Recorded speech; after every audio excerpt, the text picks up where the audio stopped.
Bueno, y hablando de Lucas, tenemos que hablar sobre lo que sucedió en Acapulco, en México, ¿no? Efectivamente. No solo que lo que pasó en Acapulco, sino que extendieron la zona de búsqueda y la declaración de desastre natural a la zona de Guerrero también, en la costa mexicana. Y por supuesto, a 48 horas empezaron a surgir videos de otro tipo como los que estamos compartiendo con ustedes. Impresionante. Son tomas aéreas de la situación. Como les digo, se declaró zona de desastre natural. Se confirmaron hasta el momento 27 muertos y 4 desaparecidos, lamentablemente, en una situación que no tiene precedentes en el Océano Pacífico. Se confirmó que ninguna tormenta había golpeado con esta fuerza las costas del Pacífico y además que ninguna fuerza había sido tan intensa en tan poco tiempo. Se consideró tormenta tropical el martes a la noche y a las 21 se había transformado en categoría 3 y poco antes de la medianoche ya era categoría 5. Esta situación agarró desprevenido no solo a la población, sino a las personas que tenían que prevenir a la población. Mirá esta imagen, Brenda. No, sí, las imágenes que estamos viendo Esta son imagen es impresionantes. arrasado directamente. Sí. Son 350 kilómetros por hora empujando sobre vidrios, empujando sobre estructuras. Hay edificios en el que solo quedaron las columnas y algunos techos y falta todo lo que es vidrio y falta todo lo que es paredes. De todas formas, también no solo el viento produjo este tipo de daños, sino que además el mar ingresó a la tierra. Fíjate este supermercado en el que vemos varias cosas, no solo el destrozo generalizado dentro, sino la gente buscando víveres.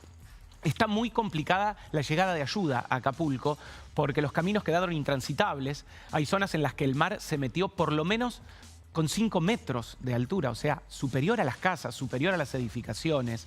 Era un fenómeno que fue completamente subestimado. No teníamos hasta ayer el número de fallecidos, justamente porque no habían llegado a Guerrero, que es a donde el viento... Mirá el aeropuerto de Acapulco en el estado en el que quedó. El aeropuerto de Acapulco está inoperativo y no se va a poder utilizar por varias semanas y es sustancial para la evacuación de personas heridas y para la recepción de ayuda. Están utilizando aeropuertos alternativos. El presidente López Obrador llegó al lugar para presenciar en primera persona qué es lo que está pasando. Las autoridades están muy criticadas. Mirá los aviones, aviones desparramados por adentro del aeropuerto, ¿no? Impresionante. Impresionante, realmente. Y vos le preguntábamos a Lucas en la pausa, antes de venir al aire, pero ¿cómo es que no se vio venir? ¿Cómo es que no se vio venir? Bueno. Entre las personas que declararon, uno como meteorólogo, esta situación realmente le genera mucha angustia. Si bien nosotros acá en Argentina no vivimos fenómenos de esta magnitud, sí vivimos fenómenos meteorológicos fuertes. Y lo que más nos cuesta a veces a los meteorólogos es cuando no se nos escucha o cuando no podemos prever situaciones que se van de las manos. Hay algunas situaciones que dije al principio de este informe y es que lo que estamos viendo, que es el huracán en su máxima expresión, tomando categoría 5 y entrando de lleno a Acapulco, no había sucedido con anterioridad. Ningún meteorólogo, ningún modelo numérico, ninguna computadora había logrado antes descifrar la ecuación para saber que una tormenta como Otis iba a llegar a categoría 5 en tan poco tiempo. Esto hace que no tuviéramos la experiencia. Claro. Hablaron desde el Centro Nacional de Huracanes de Miami, particularmente Michael Brennan, quien es el director del Centro Nacional de Huracanes de Miami, y en pocas palabras dijo, no la vimos venir. No la vimos venir. Hay una secuencia que es impresionante. Pero no habla ni de falta de tecnología, ni de una falla en la tecnología, ni de una falla humana. Simplemente de un fenómeno nuevo. Que no tiene un precedente. Un fenómeno nuevo, un fenómeno sin precedentes. A las 3 de la mañana era tormenta tropical y tenía 100 kilómetros por hora de viento. Claro. A las 9 de la mañana era tormenta tropical con 112. A las 12 del mediodía, huracán categoría 1. Entre la 1 y las 2, categoría 3. A las 3 de la tarde, categoría 4.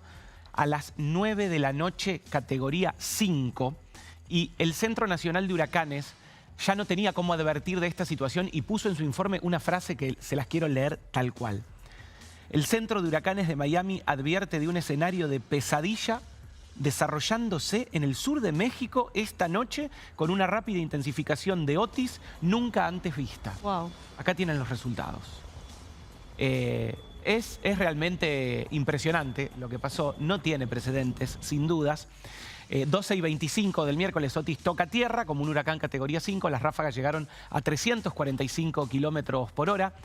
Hay un antes y un después en el pronóstico meteorológico, en el modelado numérico, en lo que los meteorólogos sabemos, en los que definitivamente las zonas que están en riesgo de este tipo de fenómenos tienen que hacer y tienen que estar preparadas. La gestión del riesgo tiene que ser diferente en un escenario en el que el combustible de Otis fue la temperatura del mar.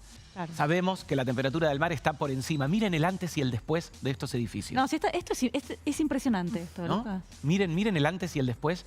Estas imágenes, este es uno de los centros comerciales más conocidos de Acapulco, ¿no? Sí, aparte no estamos hablando nada más que de daños materiales. Estamos hablando de muchas víctimas fatales, de desaparecidos todavía hasta el momento, una desesperación. Los hoteles más famosos de Acapulco, ahí lo veíamos en pie, fíjense lo que ha quedado.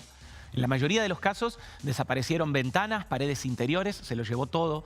Acapulco, una ciudad de México aparte muy turística. 1 millón de personas había. Fíjense, esta otra comparación también es bastante impresionante. La situación entonces es de emergencia, continúan todavía las operaciones de rescate, necesitan ayuda humanitaria, está trabajando por supuesto el gobierno y las autoridades locales. Hay críticas de todo tipo, pero basémonos como entrada para hablar del tema en que es un fenómeno nuevo, no había precedentes del mismo y lo que quiero dejar en claro es prepararnos para este tipo de fenómenos a escala mundial. Es lo que tenemos que hacer si ponemos el cambio climático y los fenómenos que cada vez son más fuertes a nivel mundial. Bueno, como vos decís entonces, una bisagra seguramente va a ser lo que sucedió en Acapulco. Obviamente vamos a seguir muy atentos con toda la información, sobre todo teniendo en cuenta que se sigue con la búsqueda de muchas personas y viendo todavía, ¿no?, cuáles son los daños que causó, más allá de esta situación puntual, ¿no? En la meteorología, los daños que causó la llegada de este huracán en esta zona de México. Ahora nosotros vamos, Lucas se queda, se queda porque nos prometió hoy jugar con los